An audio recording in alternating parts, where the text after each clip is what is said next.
Hi, and welcome back to Ask SCW episode 26, part 2. That's right, I'm doing a part 2 because they've got more questions. I did put the episode out earlier than usual this week, so I felt a little bit bad that I got a couple of extra questions afterwards, and I wanted to make sure I got those in. Plus, there was a couple of questions I didn't fit in from the first video either.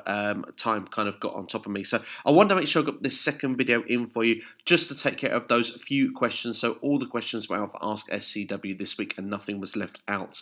But we're going to start with the announcement that Daniel Bryan versus Drew Gulak has been announced for the Elimination Chamber pay-per-view this evening. I hope it's on the kickoff because I think these two, with enough time together, will make a great technical wrestling match. I do think that these two have got it in the locker to really put out a great wrestling match, so it's something I would very much look forward to. As a quick prediction, Daniel Bryan would be the winner for me, and I think that one would be clear and obvious for most people. But it would be fun, though, if Gulak actually stuck to his word and found one of those weaknesses and got a win, but I don't see that happening. Anyway, back to the questions, and we're going to start off with George Jones, and he has two questions for me this week, so I'm going to start off with the first one. How would you book the glitch angle on SmackDown going forward, including who would be behind it, and when would you reveal them? For me personally, it seems very likely that it's going to be Ali that's behind this. There was rumours at first it could have been a Killer Cross angle, but it seems to not be the way. It's certainly an angle that's certainly taking shape. It's sort of similar as well to the ICU sort of storyline that's going on in Impact Wrestling now. I wouldn't copy that exactly because, they're starting to take over different parts of the show, but that is the best natural way to take part with that angle. I'd like it to make it a bit different. I'd like it to follow one certain superstar, one certain movement, maybe going after the Intercontinental Championship on SmackDown, maybe after a tag team or something, just to really sort of zone in what Ali's intentions are, and then you can bring it back in time for WrestleMania to book that match. Eventually, it can be revealed as him, maybe as a face or as a heel, depending on what he does. He comes in, makes his attack, makes his statement. So that's how I would do it. I would focus after one superstar and really show that goal. Rather than just popping up randomly in the show, make sure that this thing is following that person around everywhere, haunting them to a point to wanting to know what this circle actually is. We believe it's going to be Ali. At this point, I don't think of it to look at someone different, but that's how I would particularly book it. The other question asked me is, who would you add to the Dark Order, and how would you debut the Exhaulted one?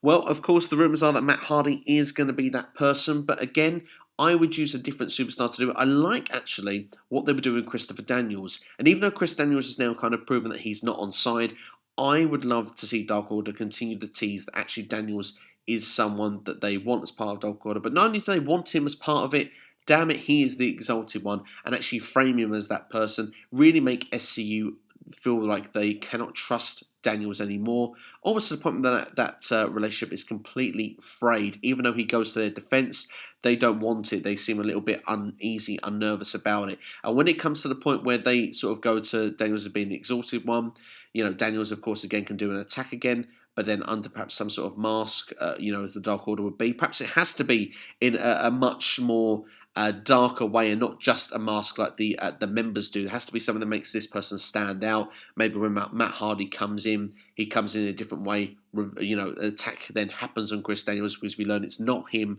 and then he can reveal himself to everyone, and that can lead perhaps to the next pay-per-view as we go in. But as for other members of who to add to Dark Order, so far for me is a lot of jobbers. I would like to see some more creditable members going forward. So it depends how strong you're going to book Matt Hardy when he goes in. But there are other potentials that you could bring in. For example, if Lance Archer is Jake the Snake's client, then perhaps Luke Harper could come in as a member. That definitely would be good to see Brody Lee under that sort of banner. With people that are involved.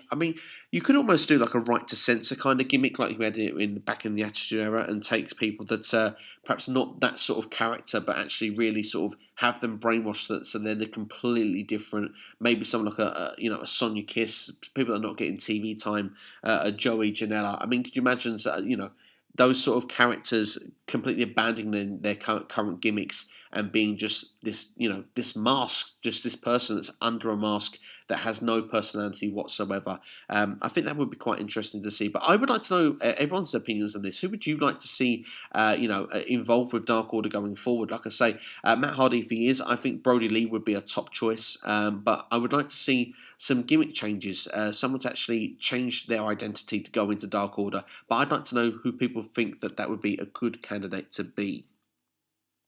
Next comes from Noob and Co. Was I disappointed that we didn't have Oscar and Shayna Baszler this week? Well, yes, I was. But Oscar's injury apparently kept her out of that, so they put Kairi Sane in instead.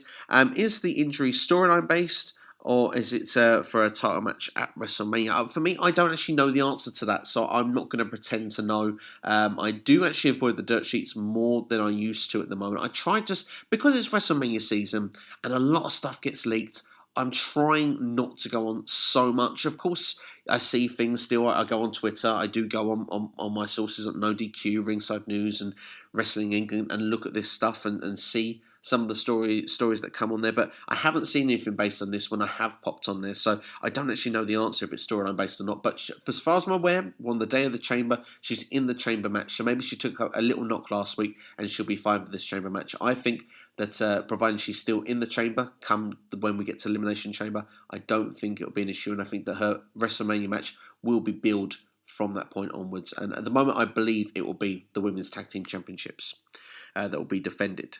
The last question was, if Vince already lost faith in Shayna, who else would win the Chamber? Well, I mean, arguably, any of the 5 really could be. It should be Shayna's to lose. There should be no one else winning other than Shayna, in my opinion. Asuka, like I said, there looks to be booked with the Women's Tag Team Championship, so I think that's going to be her direction. Natalya, we had her against Becky Lynch before, so I think I would go Ruby Riott, if I was brutally honest, would be my next choice to win it, because of the fact that her and Becky Lynch hasn't happened. She's fresh back off an injury, so that would be the direction I would personally go, but I don't think it's going to happen. I still have full faith that Shayna Baszler will pick up the victory.